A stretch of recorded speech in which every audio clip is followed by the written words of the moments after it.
قارون موسیٰ کی قوم میں سے تھا اور ان پر ظلم کرتا تھا، اور ہم نے اس کو اتنے خزانے دیے تھے کہ ان کی کنجیاں ایک طاقتور جماعت کو اٹھانی مشکل ہوتی۔ اور جو مال تم کو خدا نے عطا فرمایا ہے اس سے آخرت کی بھلائی طلب کیجیے اور دنیا سے اپنا حصہ نہ بھلائیے، اور جیسی خدا نے تم سے بھلائی کی ہے ویسے ہی تم بھی لوگوں سے بھلائی کرو، اور ملک میں طالب فساد نہ ہو، کیونکہ خدا فساد کرنے والوں کو دوست نہیں رکھتا۔ بولا کہ یہ مال مجھے میری دانش کے زور پہ ملا ہے، علم کے زور پہ ملا ہے۔ کیا اس کو معلوم نہیں کہ خدا نے اس سے پہلے بہت سی امتیں جو اس سے قوت میں بڑھ کر اور جمعیت میں زیادہ طاقتور تھی ہلاک کر ڈالی ہیں؟ تو ایک روز قارون بڑی آرائش اور ٹھاٹ سے اپنی قوم کے سامنے نکلا۔ جو لوگ دنیا کی طالب تھے کہنے لگے کہ جیسا مال و متاع قارون کو ملا ہے کاش ایسا ہی ہمیں بھی ملے، وہ تو بڑا ہی صاحب نصیب ہے، خوش قسمت ہے۔ ہم نے قارون کو اور اس کے گھر کو زمین میں دھسا دیا، تو خدا کے سوا کوئی جماعت اس کی مددگار نہ ہو سکی اور نہ وہ بدلہ لے سکا۔ وَنَحْمَدُ وَنُصَلِّ عَلَى رَسُولِ الْكَرِيمِ أَمَّا بَعْدُ أَعُوذُ بِاللَّهِ مِنَ الشَّيْطَانِ الرَّجِيمِ بسم اللہ الرحمن الرحیم رب اشرح لي صدری ویسر لي امری واحلل عقدۃ من لسانی یفقهوا قولی آمین ثم آمین یا رب العالمین۔ سامعین، آج ہمارا عنوان ایک ایسے شخص کے بارے میں ہے جس کو اللہ رب العزت نے اپنی کتاب قرآن پاک میں نصیحت کے طور پر اور عبرت کے طور پر ذکر فرمایا ہے، اور یہ نصیحت اور عبرت ہم سب کے لیے۔ اس شخص کا نام ہے قارون، جس کے پاس بے حد دولت تھی، بے انتہا۔ اللہ تعالیٰ نے اس کو اتنی دولت سے نوازا تھا کہ جس کی کوئی حد نہیں، لیکن اس کو اس کا تکبر اور خود کو کچھ سمجھنا اور گھمنڈ کرنا اس مال پر اس کو لے ڈوبا۔ اور قرآن میں سورۃ القصص آیت 76 میں اس کا واقعہ شروع ہوتا ہے۔ آئیں اس کو پڑھتے ہیں اور سمجھنے کی کوشش کرتے ہیں تاکہ اس سے ہم بھی اور آپ سب بھی نصیحت حاصل کر سکیں۔ تو آئیں شروع کرتے ہیں۔ اعوذ باللہ من الشیطان الرجیم بسم اللہ الرحمن الرحیم۔ ترجمہ: قارون موسیٰ کی قوم میں سے تھا اور ان پر ظلم کرتا تھا، اور ہم نے اس کو اتنے خزانے دیے تھے کہ ان کی کنجیاں ایک طاقتور جماعت کو اٹھانی مشکل ہوتی۔ جب اس سے اس کی قوم نے کہا کہ اترائیے مت، کہ خدا اترانے والوں کو پسند نہیں کرتا۔ قارون جو تھا وہ حضرت موسیٰ علیہ السلام کی قوم میں سے تھا، یعنی بنی اسرائیل میں سے تھا، اور بنی اسرائیل پر ہی ظلم کرتا تھا۔ اور اللہ تعالیٰ فرما رہے کہ ہم نے اس کو اتنے خزانے دیے تھے کہ اس کی جو کنجیاں تھی خزانوں کی وہ اتنی بہت زیادہ ہوتی تھی کہ طاقتور جماعت تک اس کو اٹھا نہیں سکتی تھی، چابیاں جو تھی اس کے خزانے کی، کنجیاں۔ جب اس سے اس کی قوم نے کہا کہ اتراؤ مت، جو اترانا اکڑنا، کہ یہ مت کرو، خدا جو ہے اکڑنے والوں کو اترانے والوں کو پسند نہیں کرتا۔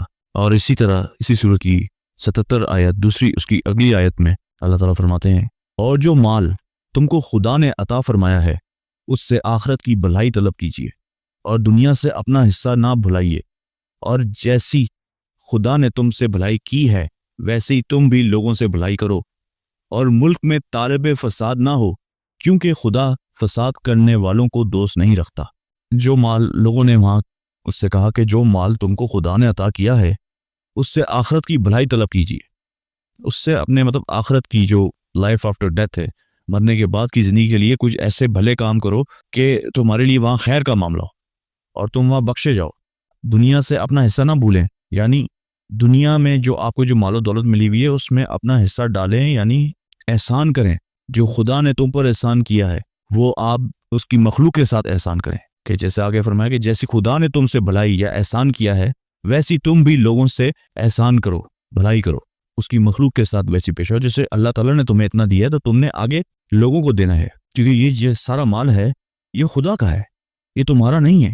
تم صرف اپنی حاجت کے مطابق اس کو استعمال کرو، باقی جتنا ہے وہ سارا اللہ تعالیٰ کا ہے، تو تم نے اس کو اللہ کی راہ میں دینا ہے۔ اور اللہ کی راہ میں دینا کیا ہوتا ہے؟ اللہ کی راہ میں دینا اللہ کے دین کے لیے، پھر اس کے بعد یتیم، مسکین، غریب، ان کے لیے، ضرورت مند کے لیے، تو اللہ کی راہ میں یہ دینا ہوتا ہے۔ تو تم نے وہ اس مال کو بھلائی کے لیے استعمال کرنا ہے، اور ملک میں طالب فساد نہ ہو، یعنی ملک میں فتنہ فساد اس پیسے کی زور پہ نہ کھڑا کرو، امن اور سکون سے رہو، کیونکہ خدا فساد کرنے والوں کو دوست نہیں رکھتا۔ یعنی خدا کو یہ بالکل پسند نہیں کہ کوئی شخص اپنی دولت کے گھمنڈ میں فساد مچانا شروع کر دے، جگہ جگہ قبضے شروع کر دے اور لوٹ مار شروع کر دے اور لوگوں سے ناانصافیاں شروع کر دے۔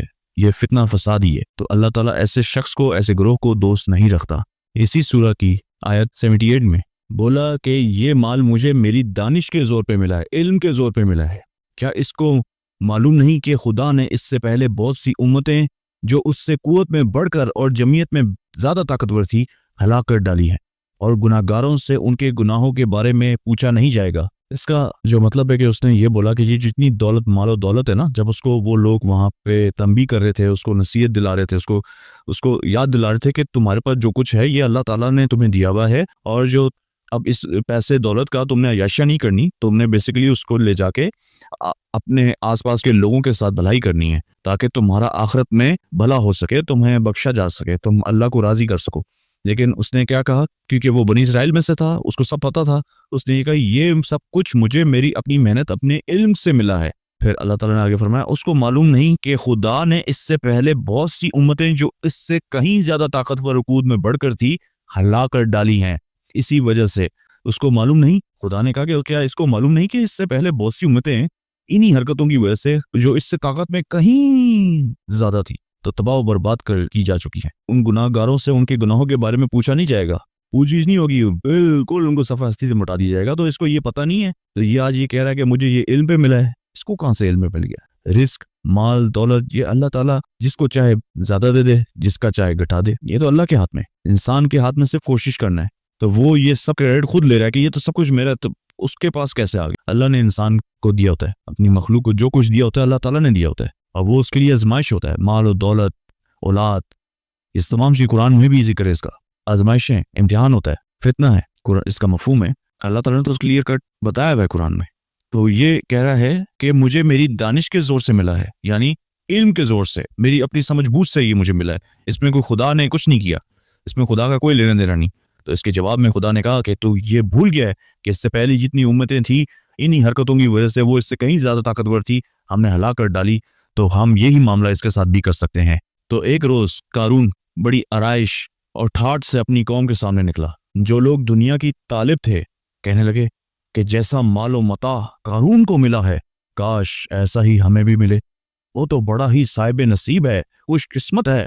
ایک دن قارون جو ہے وہ اپنے آپ کو آرائش کر کے، سنوار وغیرہ کر کے، دولت ہیرے جواہرات سے لگا کے، اور بڑی نا جو اس کی دولت تھی، ویسے عام وہ اس طرح نہیں نکلتا تھا، لیکن اس دن خاص وہ بڑے ٹھاٹھ سے، بڑے آرائش کر کے اپنے آپ کو تکبر میں باہر نکلا، چمکا چمکو کے، تو قوم کے سامنے نکلا۔ تو لوگوں نے کہا کہ دنیا والوں نے، جو دنیا کے طالب تھے نا، جن کو دنیا چاہیے، خاص کر ان لوگوں نے کہا کہ واہ بھائی، جیسا مال و متاع قارون کو ملا ہے کاش یہ ہمیں بھی ملے، وہ تو بڑا خوش نصیب صاحب نصیب ہے، کاش یہ ہمیں بھی ملے۔ کیا آج بھی ہم بڑے بڑے ایکٹروں کو، بڑے بڑے بلینئرز، امیر لوگوں کو دیکھ کے یہ آرزویں نہیں دل میں جگاتے؟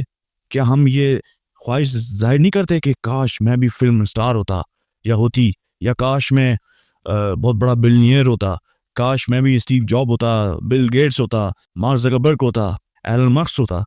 تو یہ اس طرح کی چیزیں تو ہم بھی آرزو کرتے ہیں۔ جیف بیزوس ہوتا، تو یہ تو آرزو ہم بھی کرتے ہیں کہ بھائی دنیا کا امیر ترین لوگوں کی طرح ہم بھی امیر ہوں۔ ہر بندہ، ہر دوسرا نہیں، ہر بندہ یہ آرزو لے کرتا ہے۔ تو ایسے لوگوں کے لیے نصیحت ہے اس میں کہ دیکھ لو کہ ان کا انجام کیا ہوتا ہے۔ اور جن لوگوں کے علم دیا گیا تھا وہ کہنے لگے کہ تم پر افسوس، مومنوں اور نیکوکاروں کے لیے جو ثواب خدا کے ہاں تیار ہے وہ کہیں بہتر ہے، اور وہ صرف صبر کرنے والوں کو ہی ملے گا۔ جو علم رکھتے تھے، یعنی جو دین کی طرف راغب تھے، اللہ کے اتارے ہوئے کلام کو پڑھتے تھے، اس کو سمجھتے تھے، اور کو پتا تھا کہ یہ جو کہہ رہا ہے اس کو پتہ ہی نہیں ہے کہ یہ کر کیا رہا ہے، یہ اپنی آخرت خراب کر رہا ہے، یہ جان بوجھ کے نہ سمجھی میں جو ہے وہ بنی اسرائیل میں سے تھا۔ تو اس لیے انہوں نے، اس کے آس پاس کے لوگ بھی وہی تھے جو بنی اسرائیل، کیونکہ وہ بنی اسرائیل میں ہی سے تھا تو انہی پہ رہتا تھا، انہی پہ ظلم کرتا تھا۔ تو جن لوگوں کو علم دیا گیا تھا وہ کہنے لگے کہ تم پر افسوس، مومنوں اور نیکوکاروں کے لیے جو ثواب خدا کے ہاں ہے وہ کہیں بہتر ہے، اور وہ صرف صبر کرنے والوں کو ہی ملے گا۔ صبر یعنی باقی لوگ وہ تو دولت مند ہے نا، تو باقیوں کی آزمائش ہے کہ وہ صبر کریں۔ جو علم رکھتے تھے انہوں نے کہا کہ سب سے اچھا انعام وہ تو اللہ کے ہاں ہے، اور اس سے کہیں بہتر ہے۔ یہ تو عارضی ہے، یہ تو آج بھی چھن سکتا ہے اور موت کے بعد تو ویسے ہی چھن جائے گا، تو یہ سب عارضی ہے۔ اصل انعام تو وہ ہے جو ہمیشہ ہمیشہ کے لیے ہے، اور وہ صرف صبر کرنے والوں کو ہی ملے گا۔ تو صبر وہ کر رہے تھے۔ بس ہم نے قارون کو اور اس کے گھر کو زمین میں دھسا دیا، تو خدا کے سوا کوئی جماعت اس کی مددگار نہ ہو سکی، اور نہ وہ بدلہ لے سکا۔ اللہ تعالیٰ نے قرآن میں بتایا کہ بس پھر ہم نے اینڈ میں قارون کو اور اس کے گھر کو زمین میں دھسا دیا، غرق کر دیا اس کو۔ تو خدا کے سوا کوئی جماعت اس کی مددگار نہ ہو سکی، کوئی اس کی مدد نہیں کر سکا اور نہ وہ بدلہ لے سکا۔ کتنی کتنی کتنی بے حس اس کی حالت ہوگی جب وہ دب رہا ہوگا۔ امیجن کریں، یہ جو میں سمجھ سکا ہوں اس کو پڑھ کے، کہ آپ سوچیں، امیجن کریں کہ قارون دھس رہا ہے زمین میں، اپنے گھر کے ساتھ ہی غرق ہو رہا ہے، اور وہ پھر کسی سے بدلہ بھی نہیں لے سکتا۔ کس سے لے گا بدلہ؟ کیا کرے گا؟ کوئی کچھ ہے ہی نہیں۔ لوگ باہر کھڑے ہو کے اس کی تباہی کا، بربادی کا تماشا دیکھ رہے ہیں۔ وہی لوگ جو آرزویں کر رہے تھے کہ ہائے یہ صاحب نصیب ہمیں بھی ایسا کر دے، تو وہ اب اس کی تباہی کا تماشا دیکھ رہے ہیں اور وہ کچھ کر بھی نہیں سکتا۔ کتنی بری حالت میں ہے وہ، بے حس، محتاج، اور اس کو غرق کر کے اللہ نے دکھایا کہ تو کچھ نہیں ہے، ہوتا وہی ہے جو میں چاہتا، اور اس کو دکھایا، لیکن اس کا پھر فیصلہ ہو گیا اور وہ غرق کر دیا گیا۔ اور وہ لوگ جو کل تک اس کے رتبے کی تمنا کرتے تھے، صبح کو کہنے لگے ہائے شامت، خدا ہی تو اپنے بندوں میں سے جس کے لیے چاہتا ہے رزق فراخ کر دیتا ہے اور جس کے لیے چاہتا ہے تنگ کر دیتا ہے۔ اگر خدا ہم پر احسان نہ کرتا تو ہمیں بھی دھسا دیتا، ہائے خرابی، کافر نجات نہیں پا سکتے۔ تو وہی لوگ جو اس کا بربادی کا تماشا دیکھ رہے تھے، صبح ہوئی تو ان لوگوں نے کہا شامت، ہائے شامت، تو وہ کان پکڑ کے بیٹھ گئے۔ انہوں نے کہا کہ ہائے، بے شک اللہ ہی ہے جو اپنے بندوں میں جس کو چاہتا ہے زیادہ دے دیتا ہے، جس سے چاہتا ہے کم کر دیتا ہے، تنگ کر دیتا ہے۔ اور اگر خدا ہم پر احسان نہ کرتا، ہم پہ رحم نہ کرتا، تو ہم بھی دھسا دیے جاتے۔ اللہ نے ہمیں بچا لیا، ہائے خرابی، کافر نجات نہیں پا سکتے، عجب نہیں کہ کافروں کا بھلا نہیں۔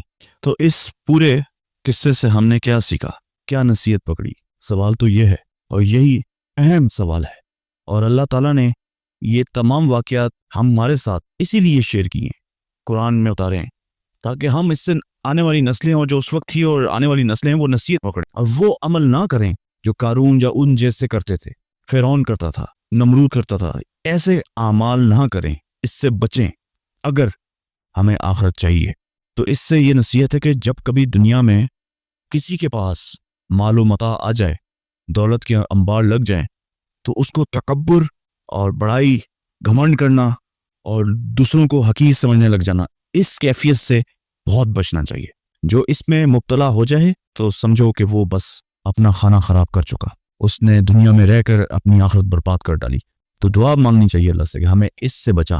جو مال ہے انسان کو صرف ضرورت کے حد تک کمانا، اگر اللہ اس کو اور نواز دے دے، زیادہ کمانا کوئی برائی نہیں ہے، لیکن پھر وہ مال حاجت سے اوپر سارا اللہ کا ہے، پھر اللہ کی راہ میں دینا ہے، یتیم مسکین بیوہ کو دینا ہے، اللہ کی راہ میں خرچ کرنا ہے، اللہ کے دین میں لگانا ہے، دین کی سربلندی کے لیے لگانا ہے، کیونکہ وہ سب مال اللہ رب العزت کا ہے۔ ہم صرف گزر بسر کے لیے، ہم اچھا گزر بسر، یہ بھی نہیں کہ بالکل ہی آپ بند کر کے بیٹھ جائیں ہتھیلی، ایسا بھی نہیں، اللہ نے اس سے بھی منع فرمایا ہے، لیکن اچھا گزر بسر، اس کے بعد سارا مال اللہ رب العزت کا ہے۔ تو وہ ہمیں یہی سیکھنے کو اس میں نصیحت ملتی ہے، جب کسی کے پاس مال و متاع آ جائے تو وہ اس تکبر سے اپنے آپ کو بچائے اور اپنے اندر خوف خدا پیدا کرے، قرآن سے اپنے آپ کو لگائے۔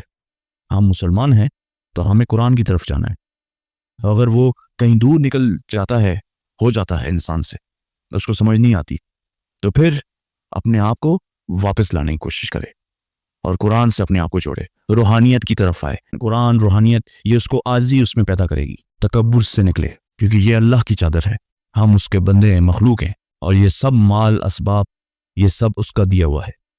اس پہ پھر کس بات کا کرنا؟ یہ کچھ دیر کے لیے کا ہے، بعد میں تو چھین ہی جائے گا، زیادہ نہیں تو موت پہ تو چھین ہی جائے گا، موت پہ تو خالی ہاتھ ہی سب جاتے ہیں۔ تو یہ صرف اس دنیا تک ہے، اور جس کو اللہ دیتا ہے اس کو دے کے آزماتا ہے، اور جس سے لیتا ہے اس سے لے کے آزماتا ہے۔ جس کو دیتا ہے اس کو دیکھتا ہے یہ کیا کرتا ہے، کیا یہ میری راہ میں خرچ کرتا ہے، کیا یہ لوگوں کے ساتھ انصاف کرتا ہے، بھلائی کرتا ہے، احسان کرتا ہے جو میں نے اس کے ساتھ کیا۔ اور جس سے لیتا ہے اس کا یہ دیکھتا ہے کہ وہ کتنا برداشت کر سکتا ہے، اس کے صبر کا امتحان ہوتا ہے کہ وہ کتنا صبر کرتا ہے اس مشکل گھڑی میں، کیا وہ مجھے یاد رکھتا ہے۔ تو یہ دنیا میں امتحان ہے، یہاں ہم امتحان کے لیے آئے ہیں، یہاں ہم ایک مقصد سے بھیجے گئے ہیں، اور وہ مقصد یہ ہے، اللہ نے جس لیے ہمیں اتارا ہے کہ ہمیں اللہ آزمائے اور ہمیں پرکھے، پھر اسی بہاف پر ہمیں پھر آخرت میں اس کا صلہ ملے گا، جنت یا دوزخ۔ آئی ہوپ آج کی ویڈیو سے آپ کو بہت کچھ افاقہ ہوا ہوگا، اور مجھے اور آپ کو، ہم سب کو سیکھنے کو ملا ہوگا۔ تو اگر آپ کو یہ ویڈیو اچھی لگی ہے تو کائنڈلی میرے چینل کو سبسکرائب کریں، لائک کریں، اور سب کے ساتھ یہ پیغام یہ شیئر کریں ویڈیو۔ تاکہ اور لوگوں تک بھی یہ پیغام پہنچا سکیں ہم۔ السلام علیکم ورحمۃ اللہ وبرکاتہ۔